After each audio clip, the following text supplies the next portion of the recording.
I don't know how it happened, other than just do something every day. Did I tell you I quit my day job? No, really? I haven't worked in 3 months. Wow. That Yeah, is it's bonkers. amazing. I don't tell anybody because there's two reactions. People are either like, they just say nothing and shake their head, or they go, congratulations, that's amazing. And I don't want to be rude about it, but yeah, I'm super stoked, man.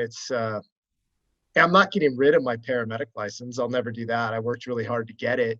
Well, you It's didn't like just chop that up and burn it, did you? No, you hold on to that. I You're not going wanted to lose to. those skills just because you're taking a different path. No, I don't want to go back. I'm trying to build something, but for now, life is good. It's just you gotta hustle, man. And like, yeah, I work for these. Gotta hustle. That's awesome, man. That is very Thank you, cool. That is thank very you. good to hear. It feels good. I appreciate that. Thanks. Yeah, I'm stoked. And so, I mean, what what are you going to do now? Like, really? Like, what? I mean, you know, you've thrown your job away. Like, I mean, what are you doing? Like, what are I you? never wanted to stay in the surfing stuff to begin with. It just happened that way. Like when I was younger, man, I wanted to be a commercial actor and a comedian and all that stuff. And this is how it happened. I just got my, I'm just talking about myself. Sorry, I should stop and we should do No, but this. this is why I've got you on the podcast because I want to hear about you and what you've been doing. I haven't had Okay, like a good conversation with you for about a year since we first did a podcast. that's true. Okay. Yeah. Well, I just did my first national commercial. So like it's gonna be on TV, real television. Like you'd be watching rugby, then the commercials come on. We'll be watching ESPN here. And so I've never done that. So that's a huge thing for me. Um, and then the Kook of the Day is going good. We're trying to build it into a brand. Well, Like I an can app. see that. I can see that. Yeah. Got the soft top, adding to the cookdom. You know, Can't by beat them. Join them. you're Join them. feeding Made in the it. You're USA. feeding it.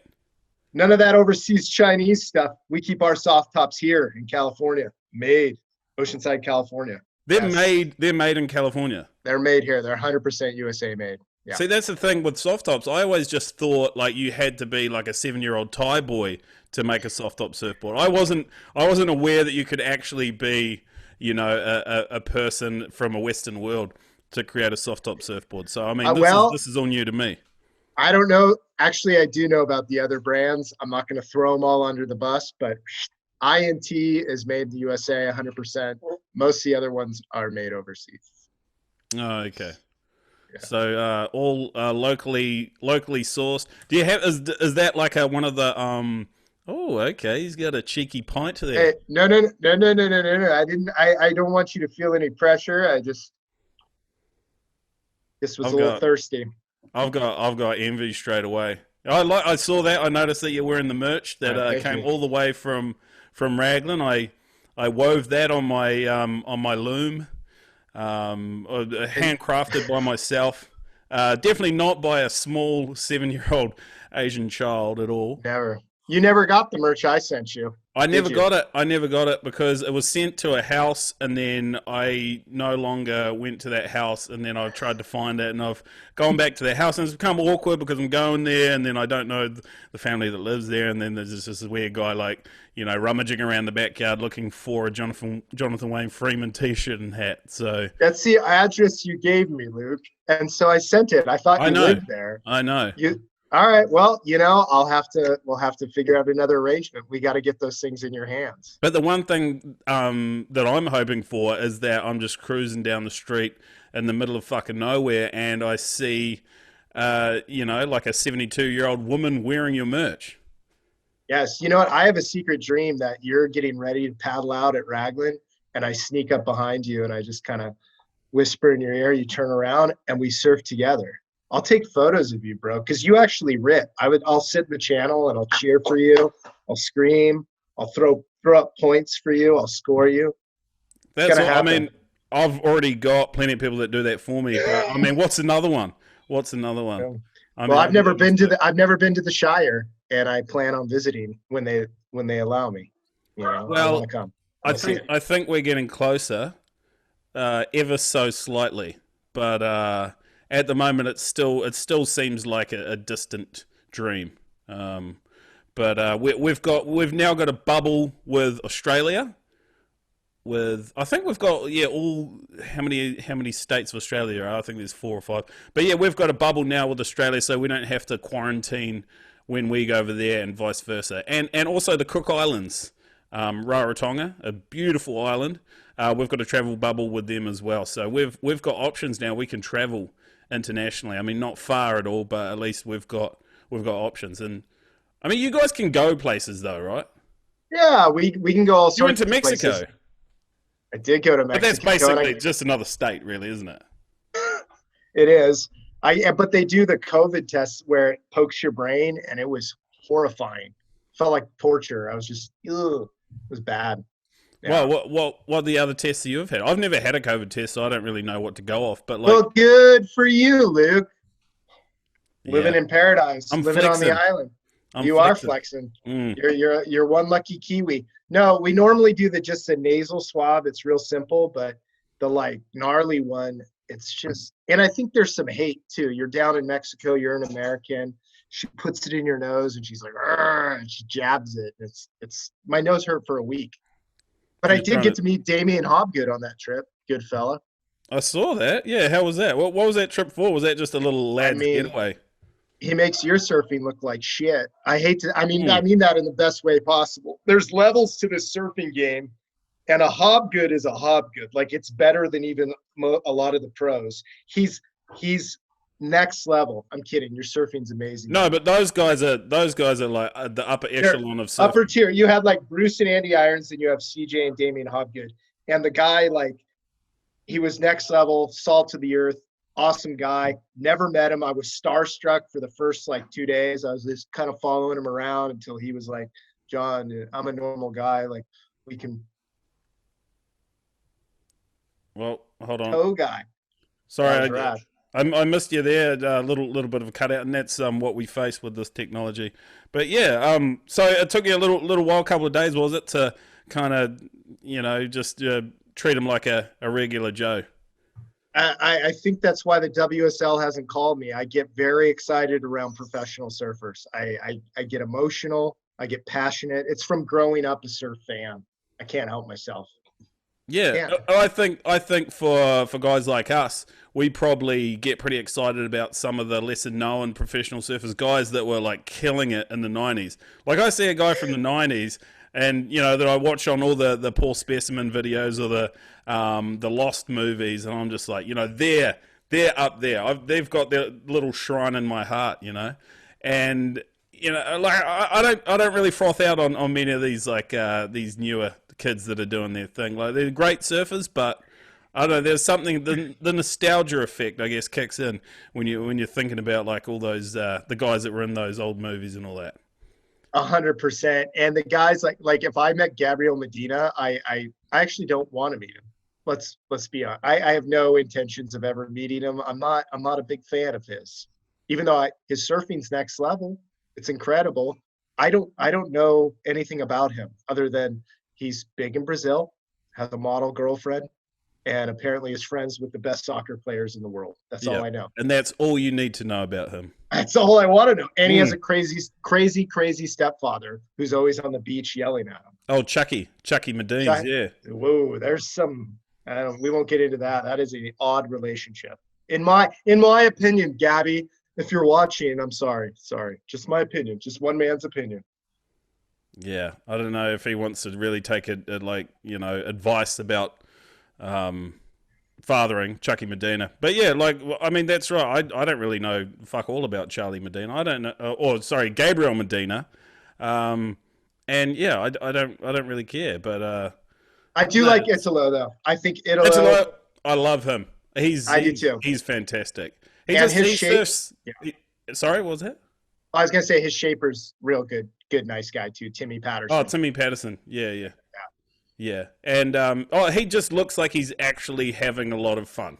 Like every time you see him, he looks like he's having fun. And the thing that pissed me off, when was it when he snapped his board? He jumped on his board, right, and snapped it. And obviously I trolled through a whole bunch of like comment boards and all that sort of thing on the Instagram and the internet. And there were a lot of people who were deeply offended by what he did by snapping that board. And they wanted him to be a lot more subdued and show no emotion and be more professional. But I think what he did was amazing. It was just good to see someone really just he was fired up because he felt ripped off, and he was just like, well, I need to take out this frustration and vent. And he did it, and he went away. It's not like he did it on the beach in front of everyone, but he went away into an area which should have been private. And someone followed him back there with their bloody camera and got a shot of him snapping his board. And like, good on him. Good on him for doing that, and fuck you to everyone who is hating on him for thinking otherwise. Cause he's a man of passion, Italo, and he's enjoying what he's doing. Like myself or you would do if we had that ability and we're professional surfers getting paid well, we would be stoked. He seems to be enjoying himself. He's having a great time. I'm sorry I have to change the subject real quick, Luke, but how did you hit the nail on the head with the surf dads? Because when we saw that, Kook of the Day was like, this dude just got it perfectly how California is, dude. These overbearing fathers they think their kids, they think he's the next Kelly Slater. They think he's going to win 12 world titles. And you nailed it, my friend. Thank you. So there's the New Zealand version.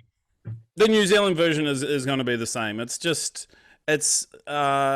it's not just surfing either. I mean, you see it in all sports where these overbearing fathers or parents, and they're trying to sculpt and mold their child into the perfect image of what they never really did. And because they didn't achieve anything, and they want their child, obviously, to achieve what they didn't. And they'll push their children into doing something that, I mean, you don't even know if the kid's really into it. See a lot of children and they just want to have fun, but then their parents are just like, no, you got to do 54 squats, 17 press-ups, run around the mountain 3 times, have 7 surfs a day, eat this protein bar, and be the best bloody surfer that there ever has been. And yeah, it's a universal thing. Like, I mean, we get a shit ton of them here in New Zealand as well. And I don't know, you just got to laugh at it because, I mean, it's laugh and cry because it's really sad for the children who are going to resent their fathers later in life and probably have a torn relationship. But yeah, I mean, it's the same thing here as it is over there, I guess. Have you ever had a father push their child into a wave in front of you? No, I haven't. Yeah, a lot of the times I'll yell at the children to go on my wave because I'm pretty greedy. Like, I get a lot of waves. Yeah. So if I see a kid who's just kind of learning or, they're just getting into it, then I might be like, go, get into it. But if it's like a 13-year-old kid and he's surfing with his dad and his dad's trying to yell at him to take off on a wave, then he can go and get fucked because that ain't happening on my watch. Yeah, it happens here quite often. And sometimes professional surfers, I won't say who they are, I won't name names, but they do it. Because, I don't know, privilege, because you're a pro and your kid's going to be a pro. It's really annoying. But another question. I'm sorry. I have questions for you, Luke. Yeah, far away. When it gets big at your local, you post these videos of you coming from behind the peak. There was a couple barrels you got that were just, it looks so gnarly. What does that feel like to get kegged like that and get spit out? It feels really good. And the best feeling is when you do it in front of your friends. Yes. And because you can really rub it into them and be like, well, this is what I'm doing right now. And what are you doing? What have you got? So it's always fun doing that, trading off with your mates. Like if they're getting a good one, then you want to get a better one. But it's pretty awesome. And that section, that part of the wave, that's over like a really shallow mussel bed. So it kind of just, it jacks up on that section there. And you can usually get, there's kind of 2 sections to it, but the main barrel section that's over mussel beds, which is it's quite fun. Like a lot of times you end up kind of going over the falls and like landing on them and getting quite intimate on the mussel beds and stuff. But it's pretty good. I mean, it doesn't break like that often, and when it does, it's usually like I'll be the one getting the best waves. And for sure. I like everyone to know that. everyone in America knows that you're the king of Raglan. Good. We talk about it like over lunch. You'd be surprised how much it comes up. We share the videos, we show them, we go, is he the best of all time out there? Mm. And I think Probably. that information needs to be shared, and it needs to be spread, and more people need to know that I am the boat of Manu Bay. I agree. Hold And when on, you're, sorry, there's someone at the door. Hold on, I'll just get this. no worries, no worries. Take your time. I'll just keep talking while he's gone. I imagine when it's like that, it's the A team that's only out there.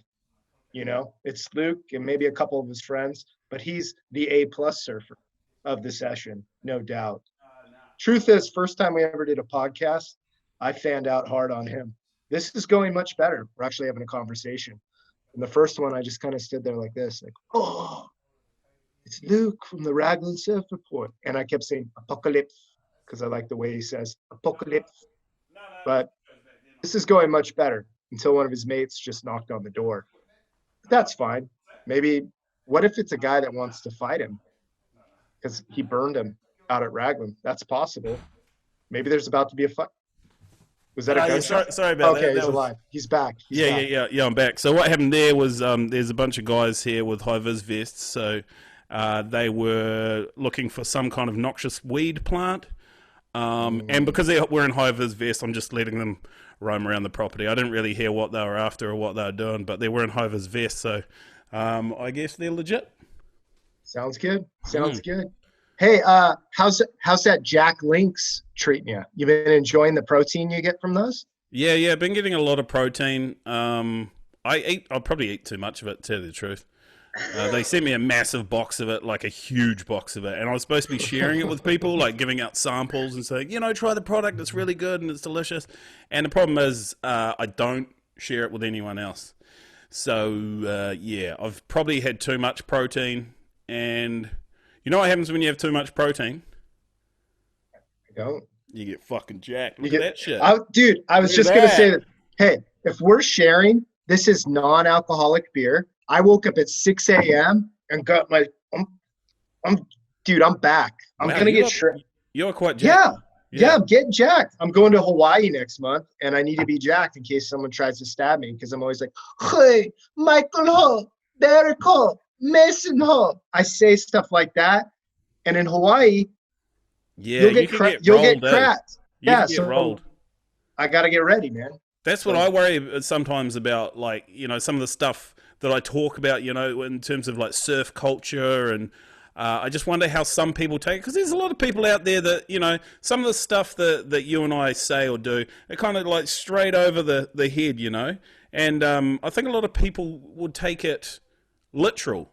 And those are the people that I worry about, when they take it literal, and then they might have a little bit of beef going on there, and yeah.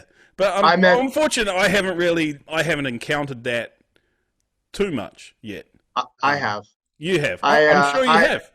I met a surfer, again, won't name names, a couple days ago at the world famous Trestles, who was down there with his filmer. I tried to speak with his filmer. His filmer did not care for me and made it known, and the professional surfer would not talk to me. And I have no idea what I did, what I said. I think it may have been in reference to the types of surfboards he likes to ride. But again, I don't really care. They're just jokes. But a lot of pro surfers have horrible personalities.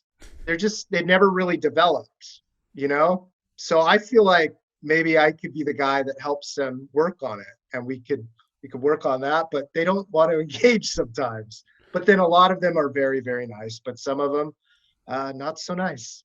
So nice.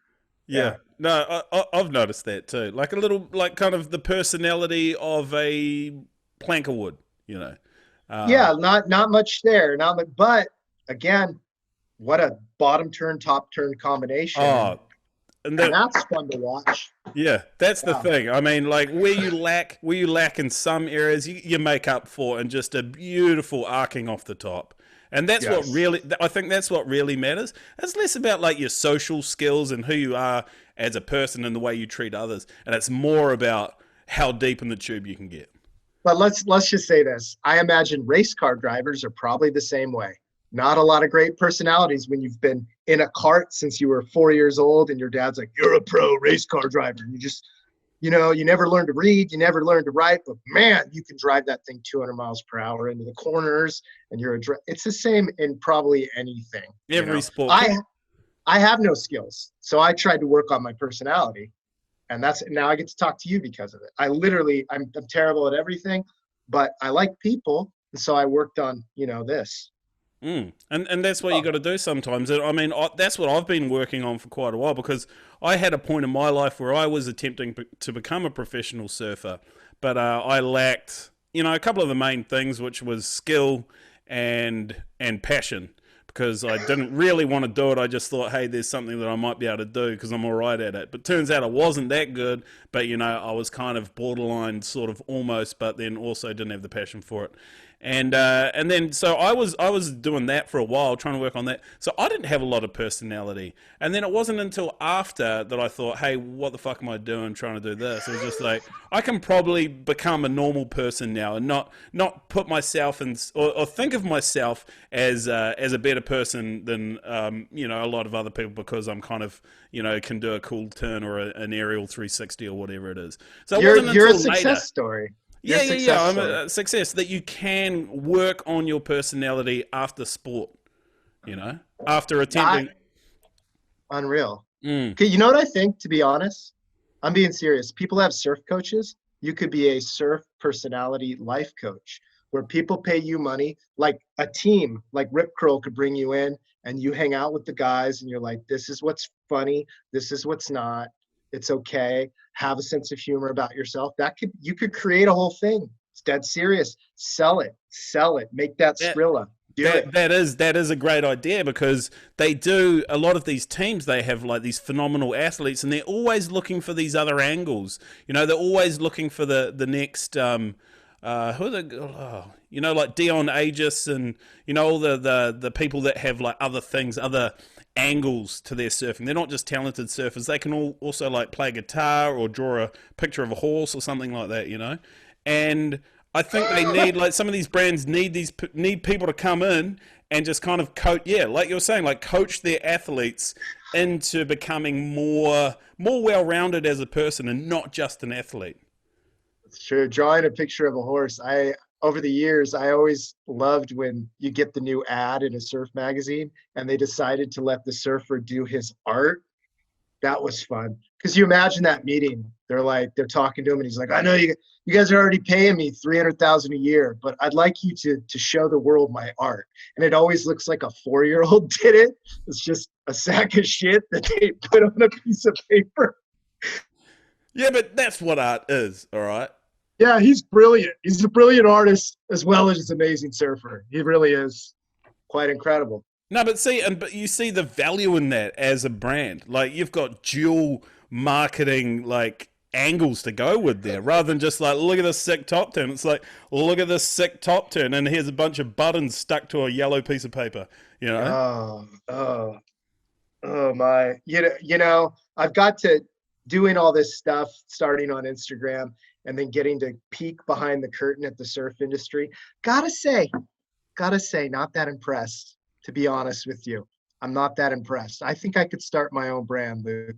We should start our own brand, and we'll make it more powerful than all the other brands. We'll take them over. The coolest brand probably was, and maybe to this day until it got too big, was the stone. Hot tuna obviously was. I think Volcom was the stone. That was like back in the day. Like they had it. They had the snowboarders, the skaters, the surfers. Their art was pretty dope. They had music. They had all this stuff. And then it got so big. Did you know Wooly sold it not once, but twice? He sold it to this huge company. They went public, and then they bought his stock. That guy is a genius. Oh, is that what happened with him? He held on to his stock, so he retained his stock and then sold that. So he sold it twice. So I think Wooly's worth about $200 million. Wow, that's pretty good for a guy. Pretty cool for a kid from started Laguna, making started making some boardies or whatever it was. Yeah, that was because Volcom, they used to have like those really core values. It was it was kind of a bit more punk rock, and it was they were left field. But then I guess when your brand gets bigger, you're going to lose a bit of that. It's probably a natural thing. Yeah, and Aussie, right? I wasn't talking about your art. I have a ton of it that I bought for a lot of money upstairs. It wasn't you, Ozzy. You're one of my goofy foots. You're a creative guy. If we ever meet, I want to be your friend. I Oh, just want he's that a out. man. He's a top notch I want bloke. that out. All Do you right, actually good. have some Good of to his hear. art? No, no, I Oh, do you not. don't? Oh, I okay. don't. I was gonna. No, that was a, That'd have been quite weird if you did. Honestly, that'd have been quite strange. Um, no, take the laptop upstairs and it's just a shrine of Ozzy. That would be weird. just Yeah, magazine cutouts from like 1997 and stuff. yeah. Well, that's what I used to do when I was a kid. I did too. We all did, and I may actually no. I'll just tell the truth. I still have those magazines, but they're in a bucket in the attic, and I can't get rid of them because I love surfing. What can I say? It's my Yeah. youth, my childhood. I can't throw them away either. I go back to a magazine from like the late '90s, and I just get all nostalgic. And Me I too. the thing is there were surfers back then, like we were talking about before, like the whole momentum guys, and now they've kind of their candles like faded out or whatever analogy you want to use for that. But I still look at them as like right up there on the upper echelon of surfers, and I get that every time I look back on a magazine, and I'm like that guy, and I remember that guy did this turn and did that turn, and I don't know. That's why I you have would a I look for a would read magazine. it. Yeah, I'd read it from the front to the back. That's why I have this encyclopedia of useless knowledge in my brain about Oh, surfing. absolutely, same. I've like a whole bunch of stupid dates that are meaningless in my head, and they don't really mean anything to anyone at all, including myself. But it's just somehow all the shit stuff sticks in there. Be good You if know I what can the like replace that with some important knowledge. you do? The adult version is the Surfer's Journal, which I keep right here. This is a man's adult gentleman magazine right here, the Surfer's Journal. Look at Oh, this. look at that guy! He's He, just he's standing in line. That's my boy Alex Nost, Oh, is that Nosty? Oh, world's Noster. first professional mid-lengther, also an artist and also a musician. Huh? Hmm. And he's got a Triple. bowl cut too. He does have a bowl cut. He's got all those things. In fact, some people would say that he's the reason you're seeing all those people with bowl cuts in the water or dressed like hipsters or on mid-length. So thanks, Alex. He's definitely part of it. Here's one Jeez. thing for you. I don't know if it's really a conspiracy. It's more of an observation, but there aren't too many bald hipster surfers that are doing well. You know, it's all you got to have a certain length of hair and a specific hairline to be successful in that realm of like a professional mid-lengther or someone that rides retro surfboards. Like I guess having a shaved head doesn't really go with the aesthetic of having like an old twin fin or an asim or something like that. It goes to Have you your noticed that? Did you get that over there? I again, Luke, I have to applaud your theory about the serial killer or mid-length hipster guy, Mm. surfer. Because when you're bald, if you have we call it a skullet, it's like a mullet, but you're bald on top, it's long in the back, you look like you'll hack somebody to death with an axe. So it doesn't really flow. It's not going to sell a lot of things. He looks like Alex is like almost 40. Did you know that? Well, I assumed he would be. He'd be similar age to me, and I'm not really that close to 40, but Yes. yeah. But he looks like he's eternally about 25. So he's good for that, for the ruka and selling. But yeah, an Extremely old good at sketch, selling shoes and stuff. very good. And I don't know the man. So again, Alex, I'd love to play in your band, be in the background, just be a part of your lifestyle somehow. Wait, hold So up. Wait, call wait, wait, wait. So you're telling me he's in a band, he rides a mid length, yeah, and he's an artist. indeed I am, Luke. That's the holy grail trifecta of hipster surfer right there. Yeah, absolutely. And we've all followed his path. Yes. So he's the what do they call it? Patient zero? Exactly. Patient zero. Yeah. Exactly. He's That's patient zero. Corinne. Oh man, what was I going to ask you? There was something that was going along those. Yeah, like with the similarities between serial killers and surfers. Like I did that video on that, and because they ride. I mean, not they ride. They drive similar vehicles. Well, when I say similar, I mean the exact same vehicles as a serial killer would use. and like a lot of surfers would have that same mindset, like an obsessive personality and extremely selfish. So very Mhm. similar in traits to a serial killer. I was just wondering your thoughts on this. Do you reckon that maybe serial killers and surfers are just the same people, but then surfers, instead of going and murdering lots of people, they've channeled that energy into something more productive like surfing? I think that could 100% be an accurate theory. I was sent a video today. Again, remember, people out there in the world, everything you do, someone's probably going to video it. I got a video today of a guy saying a bunch of crazy things at a spot that is for longboarders and beginners. And he's cursing and he's yelling and he's popped his top and he's using racial slurs and he's doing all these things. And we decided not to post it because we were like, this guy is going to find us and kill us because the only thing he has in his life is this beach and this spot. And literally, we're like, if this goes on Kook of the Day, this dude is going to have nothing and probably kill us. So yeah, I think your theory is accurate. Yes. Mm. Yeah, because I worry about that sometimes because I see some people who are clearly psychopaths and they have chosen to surf and that is their thing that they, that's their all, that's all they have. And if they didn't have that, it is scary to think what those individuals would be capable of. I'm one of those You people. are one of those?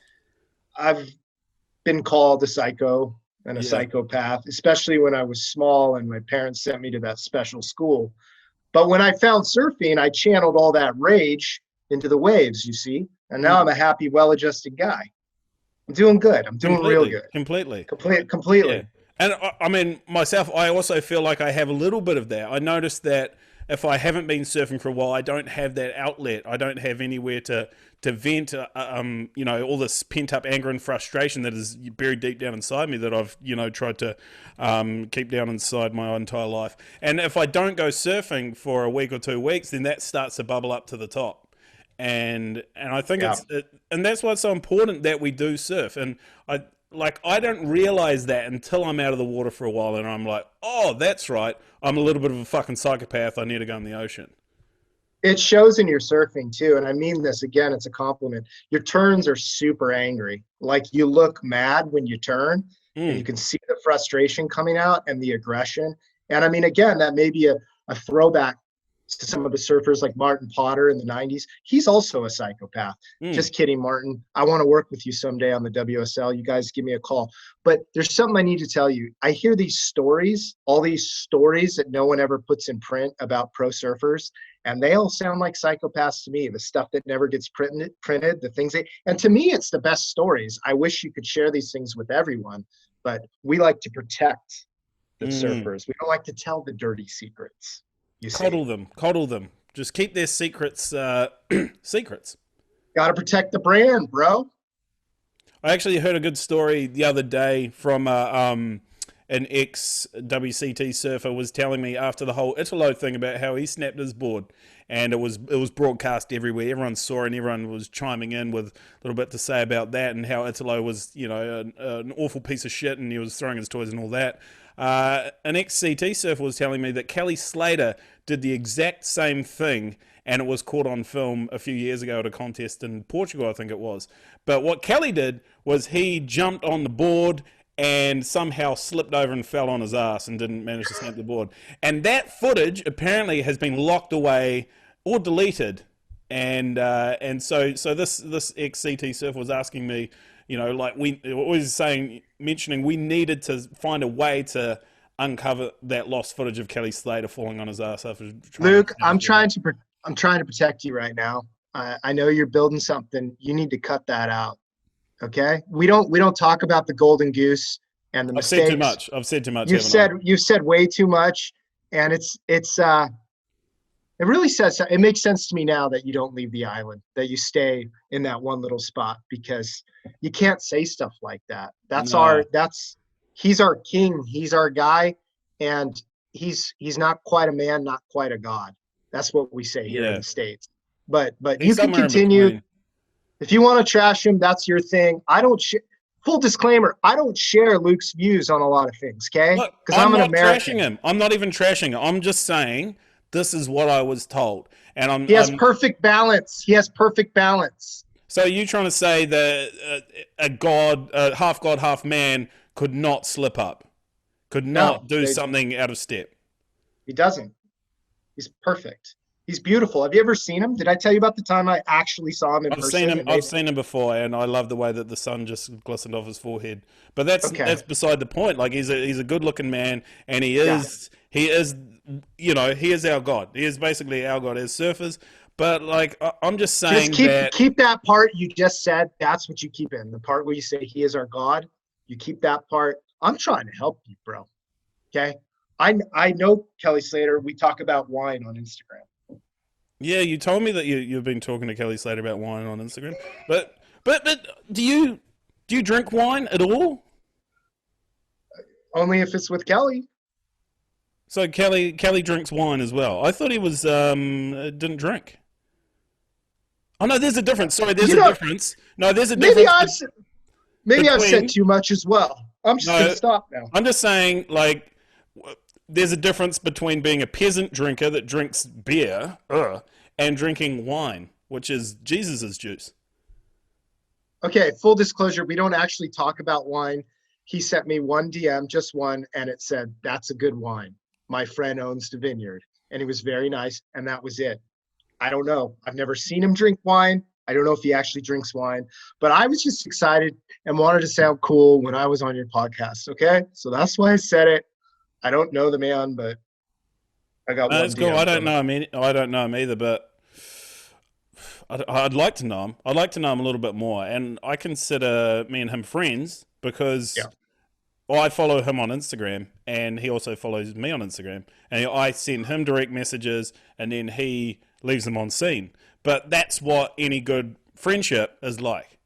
I don't, he doesn't follow me, but his brother Steven does. And me and Steven, we've had some really nice communications. So Are I you know kidding Steven me? Slater. Kelly No, Slater me and, doesn't even follow you on Instagram. no, he does not. Yes. But That his gives me but his one more girl but one his point of girlfriend does. His really. lady does. Yeah. Oh, that's interesting.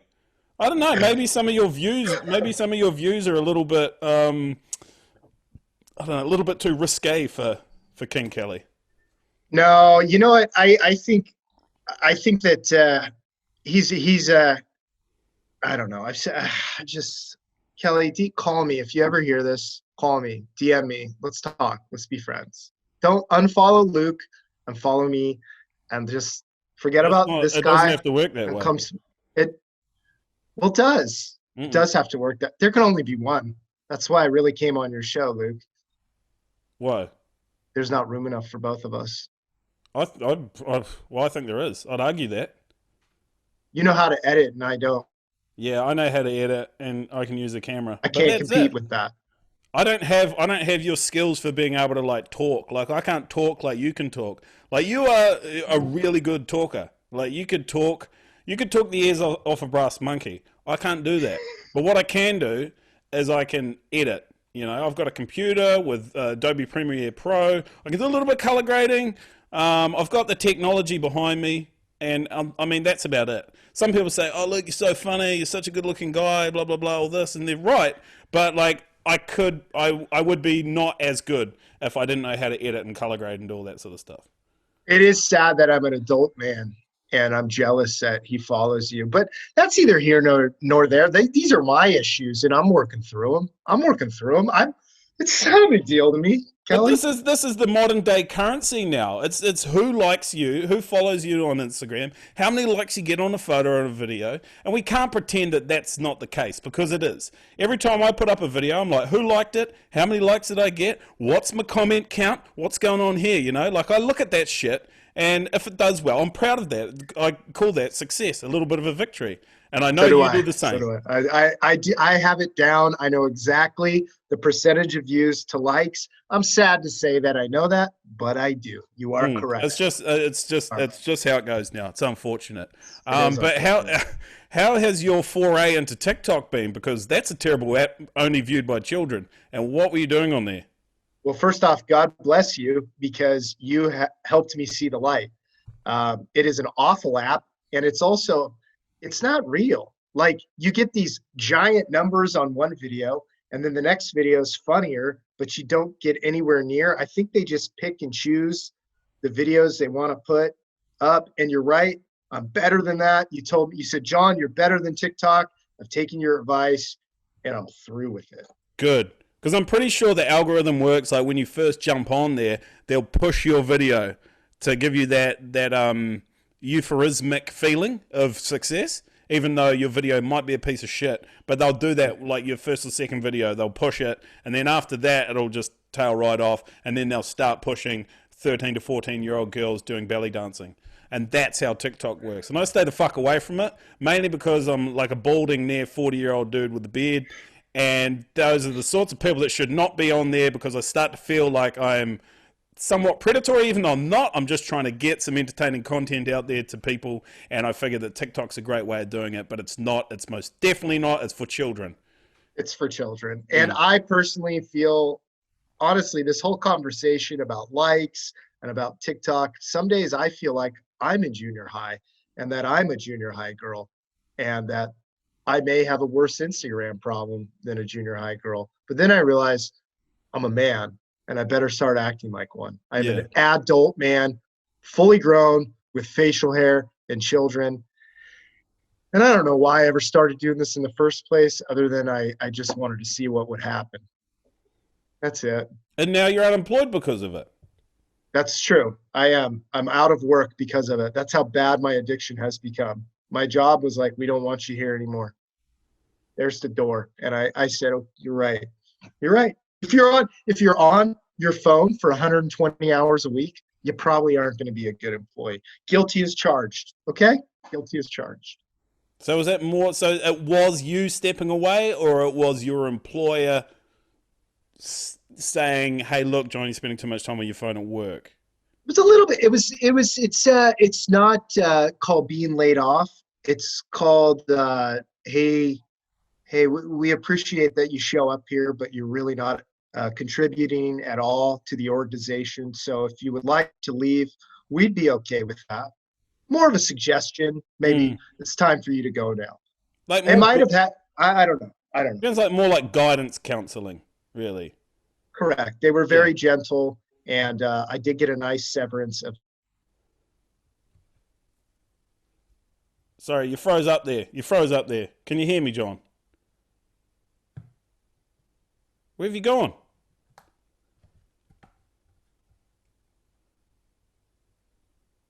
You froze. Whoa, that was a good freeze. That was a good freeze. It says your internet connection is unstable. Oh. Technology. Sounds like my life in general. How are you still with your lovely lady? May I pry? Yeah, I am. Yep. Congrats. Fucking crazy, eh? That's mental. I don't get it, but whatever. I guess there is some appeal to this. Obviously, not just physically, because it's all there, but mentally as well. Do you force her to film you from the beach? Is she the one taking those videos of you surfing? Nah, I wouldn't trust her with that. I would not trust her with that. It's hard enough, like filming with friends, and you were just like, yeah, well, I'm not in the center of the frame. What are you doing? I'm not in the center of the frame. You missed my wave. I don't want to be that guy, but I just don't want people to fucking miss my good surfing, Because it's not every day you go out and you get like a long tube or something like that, and you want someone to capture it. But no, I've never got one. I've never been tubed except for like 2 seconds in my whole life, Luke. It's awful. Oh, well, come to Raglan. You'll find it. Well, you probably won't find any tubes. It doesn't tube that often, but occasionally.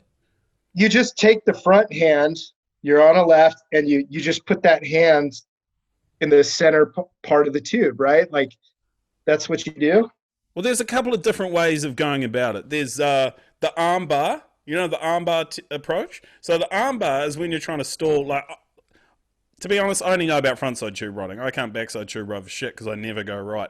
But frontside, you got your arm bar. You hold your arm like this. Like if you're pretty jacked up like me, that's a lot of arm. And you just chuck it in the face of the wave, and you get low on your board, and then that stalls you right down. And then if you want to get a little bit more speed, you just take it out. You just take your arm out of the face of the wave. If you want to stall, if you want to slow down a bit more, you just chuck it back in there. And you just keep it quite tight, just like flex it quite hard. And you'll see like all the pros do that on their front side. They'll chuck the arm bar in there, and then once you let go of the arm bar, you'll want to, I guess, you want to look where you're going. Like with any sport, you want to look where you're going. You put your hands in kind of in front there like that, and because that kind of helps direct you where you want to go. And then if you want to slow down again, boom, armbar in there, just punch it in the face of the wave, and then just get back to that. All right? Man, that's amazing. Thank you so much, Luke. Yeah. People pay for that. It's incredible. That's how to do it. That's a free lesson in tube riding, and that's basically all you have to do. Wow. I got it. I'm good. That's insane. Thank you. I wanted to talk a little bit about what was it? Well, I didn't really want to talk about the WSL, what's happening there, and if you're a little bit worried that, well, I guess one of your local breaks, is going to get like overblown and overexposed with the WSL heading there for the final event of the year. No, it's already over. California is overrun. It's ever since COVID, everybody surfs, everyone, and it's very crowded, and I think it's the beginning of the end of the world. That's all. So you don't think that the WSL focusing on Trestles for an event is going to overblow it and it's going to get more crowded? No, I don't know how it could get more crowded. I don't know. It's dark days. What can you say? I mean, I get it because I love surfing just as much as the next person. But yeah, we have so many people in the state and everybody knows about lowers. That's why I always joke about it. Like, there's really no locals there. It's everyone. It's a free for all. What can you say? The best days are over. I don't know when they were, but they're not now. And it's sad. Single tier. It's very sad. That is sad because it looks like such a fun wave. You've never surfed it? I've never surfed it. The only time I surfed around there, I went down further towards the nuclear power plant thing. Mm-hmm. I can't remember where it was. Yeah, it was down there somewhere, and I had a surf, and it was fucking terrible. I've never had good waves over there, but I haven't been over there often. So, I mean, Trestles looks like a really fun wave. But with that being said, though, watching the best in the world surf lowers and being able to go down there and sit on the sand and watch it, it is incredible. As a fan of surfing, they're right there in front of you. They're not that far off the beach, perfect A-frame, and they go off. It's amazing to see that level of surfing that close in person. So I enjoy that part of it. Do you think that there is potentially some way that you can get yourself a media pass or a lanyard with your face and name on it and get in there when that event comes around and maybe, I don't know, just pry into the lives of these professional surfers somehow? Is there something that you can do, John? Because, I mean, not just myself, but I'm sure anyone listening to this or watching this podcast wants to see you at the Trestles event covering it, doing something, I've been training so hard and waiting for the phone call. I sit and I wait. Joe Turpel is a friend that I went to high school with. I love him. He deserves the best. I want to be in that booth with you, Joe. I want to be in that booth with you. I want my opportunity. Hey, I may not be a pro, but throw me on the sidelines. Hey, bring Luke over. Let's get him a visa. Get Luke out there. He can drop in on the pro. Roving reporter. This is what the people want. I do make jokes at the expense of the WSL from time to time. It's hard not to. It's what the people enjoy. And man, that would be a dream come true. But the good thing about Trestles is I could go down there with a mic, press and Instagram and press live, and we can do our own thing if we want. That's what I want to see. That's what I'm talking about. We can do that very easily. Unedited, unfiltered, live, raw, you, Trestles, Kano Igarashi, and Gabriel Medina, and all of them just getting in there and amongst it. Yeah, how about those claims, dude? How about the claims? There's a lot of claims going on, and I understand it because you want to emphasize your point that you got a good wave and that you're stoked on it. Some of them are a little bit over the top, and I don't really like Gabriel Medina's 3-point shot, mainly because it's like he's not getting full extension on the shot. He's flicking his wrist, but Mhm. it's, I don't know, it's kind of like it's a pretty weak shot. Like I'm not Yeah. into it. And I like his earring. That's my thing. Have you I seen his saw earring? that. I saw that he's bringing a bit of George Michael back. I saw that yesterday. I was just like, wow, he's got one earring. Like It's full it's full on George Michael. That's spot on. That is. I was watching him. I'm like, why does this look familiar? It's the George Michael little cross earring. Yeah, that's what it's a it is. yeah, It's powerful. a strong look. It's a bold statement, and I mean I'm all for it. Maybe that is more of Gabriel Medina's personality coming out now that he's not traveling around with his father Chucky or stepdad Chucky. I want to say something too, real quick, about Gabriel Medina. I've heard things about him, and I often wonder if it's a language barrier thing and where he was raised. I don't understand where he's coming from. I don't understand some of the ads he's in or the things he says, but I think maybe, and he speaks pretty kind of sort of decent English. That's I pretty think good. maybe there's like, maybe that's why we don't like him. But then I've heard people out at surf breaks that are like, dude, this guy will just surf circles around you, has, dare I say, not the best etiquette. He's got to get his reps in. He's a pro. Maybe that's Yeah. how he got as good as he did. He's an animal. I don't, these are just rumors. Hey, look. Well, Rumors. remember Richie Collins once said, "I don't come into your workplace and unplug your computer or whatever it was." You remember the saying that Richie Collins had, or And something along those lines. Richie is still getting after it, but he has a child who is now surfing, and Richie has been banned. Again, rumors, these are things I've just heard, can't confirm or deny, but he has been banned from several contest sites. No way. Again, Rich, if I see Unbelievable. you, these are just things I heard. I don't know the man personally, except he wore webbed gloves, and those were pretty rad, Richie. Real innovator there. That's all They I know. were. They were. They He were. was They were kind of dope. taking what Australian families were doing and just making a synthetic version.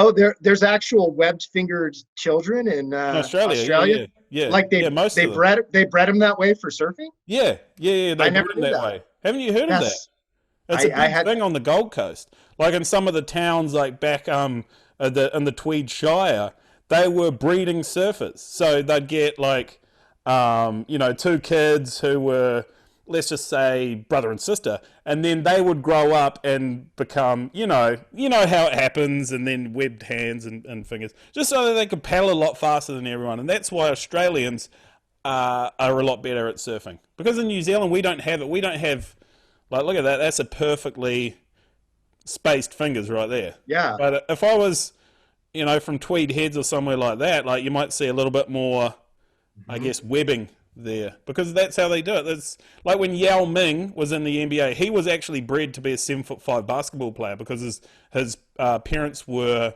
both like 7 feet tall, and so it was inevitable that he was going to be a basketball player. And it's the same thing in Australia This with is why surfing. this might be the greatest podcast of all time, because you learn things that you've never heard before. So I appreciate you just educating us on the surfers of Australia, and it makes sense now why they're so dominant. Yeah, Incredible, paddle incredible. power, due Wow. to obviously, inter-family relations, sexual Mm, relations, and wow. breeding. Um, but yeah, I'll move on from there. Probably shouldn't let that cat out of the bag. That's still information that is being swept under the rug for many generations. But yeah, hopefully I don't get, if you don't hear from me again, I've been taken out by the Australian Surfing Association. Understood. Everyone, make sure you guys get Luke's back and we investigate if he disappears. Okay. Yeah, because it potentially could happen. I've got a few questions here from people. Because put on the Instagram. I said, "Do you have any questions for Mister Freeman when he comes on the podcast?" Here's one from our friend Eggfart Dyke. He says, "How has hearing changed your life?" it in so many different ways. I don't know what to say. I saw you on his Yep, I podcast tried it. where this is a podcast where you eat canned herring, and this man can eat. I think he ate 16 cans, and I ate 3 of them, and it was my first time eating them, and it changed my life watching you eat 16 cans. I did not know a human could do that. Uh, it tasted better than I thought. Not 16 cans good. It's changed my life. It's made me. My wife likes me better. She likes the way I smell after I eat a can, So and you have omegas. that. Speaking of relations, yeah, it helps me there. So thanks, egg fart dyke. I still Mm, don't know what that. Yeah, is that I it? know. Egg fart dyke. Egg fat dog. I Yeah, love his Instagram name. Yeah, it it's hasn't changed. outstanding. It hasn't changed my life at all. I mean, I tried it and then I haven't tried it again because I don't really care for hearing too much. What else have we got? Uh,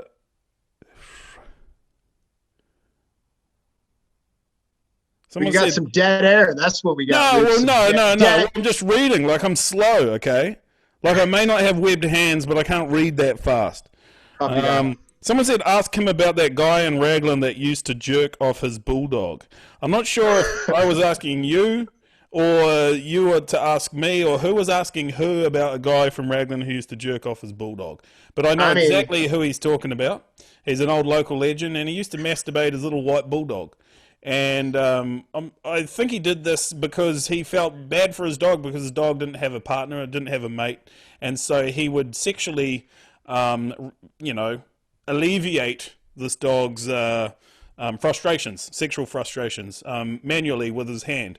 And I thought I'll just move on. I'll move on from. no. Wait.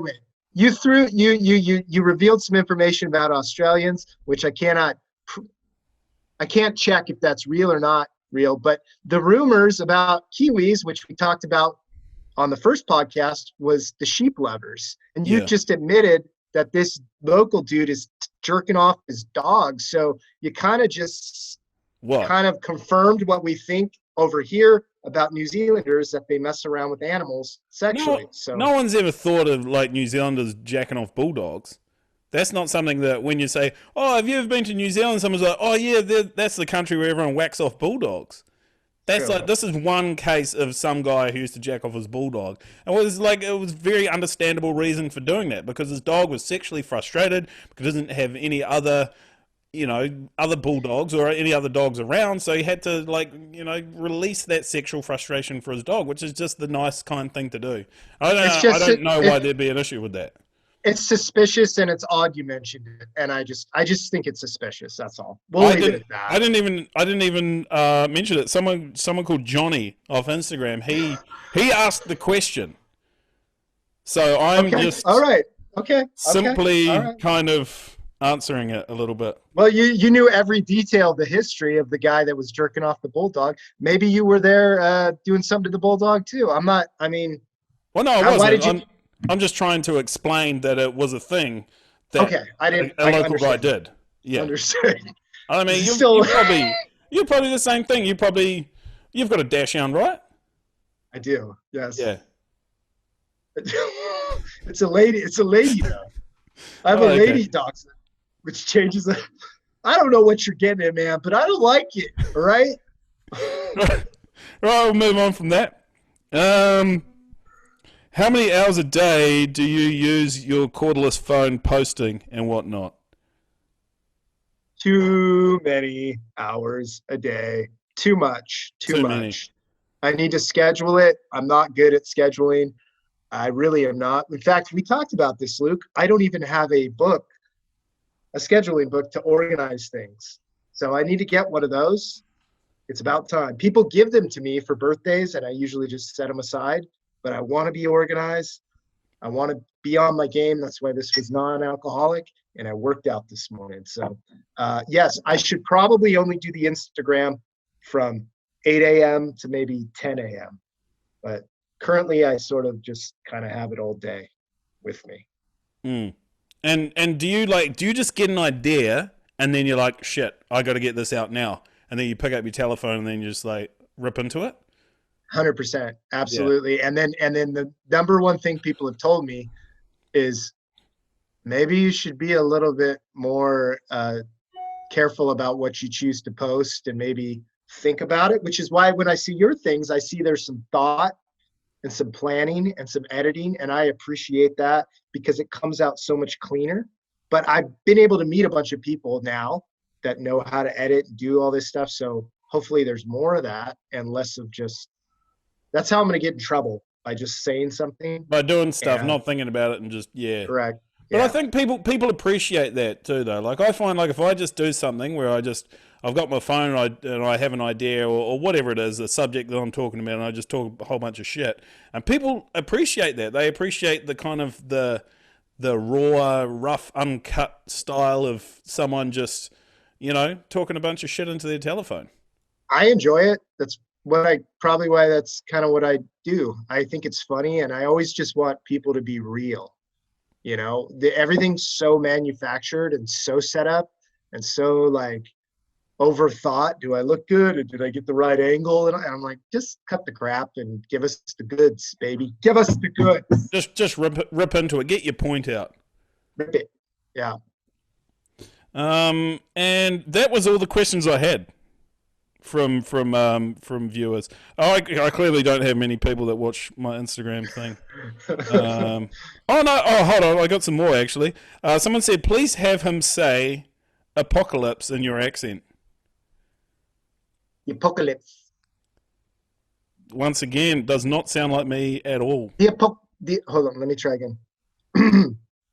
Hello, this is Luke from the Raglan Surf Report. I hope everyone's been safe out there during the apocalypse. I hope I've provided you hours of entertainment. Don't be scared. The apocalypse will end soon because we're all getting the vaccine. I'm a Kiwi, and I know a guy that jerked off a bulldog. It was during the apocalypse, and he was lonely, and I watched in the corner, crying as he did it. It was the apocalypse. I had nothing else to do. That sounded more like David Attenborough narrating a porno. I don't think that sounded like me at all, but you tried, and I appreciate you for trying. Thank you. But yeah, apocalypse. That doesn't sound like me at all. I don't sound like that. I sound like a small Mexican child. The apocalypse.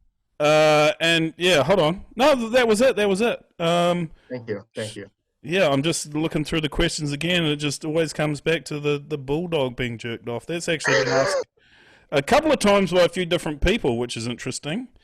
I thought that was like quite an unknown incident that happened, but it turns out like most people in Raglan heard about the bulldog being jerked off. So yeah, it's getting really weird here now. Hey, it happens. It happens. Oh, I want to show you something.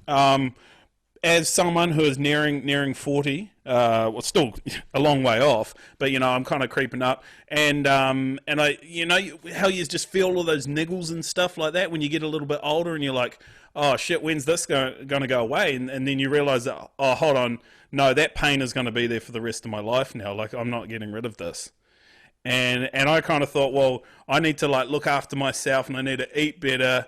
I need to drink less beer, and I need to exercise more and become more of an athlete now, getting onto my advanced stages in life. So I've become more of an athlete, and I'm not going to the gym. I'm not actually doing anything. But I bought one of these. Yes. I bought one of these things, and all the rage. That's amazing. That's amazing. I love it. It's like looks exactly like this microphone, but it's like a big dildo thing.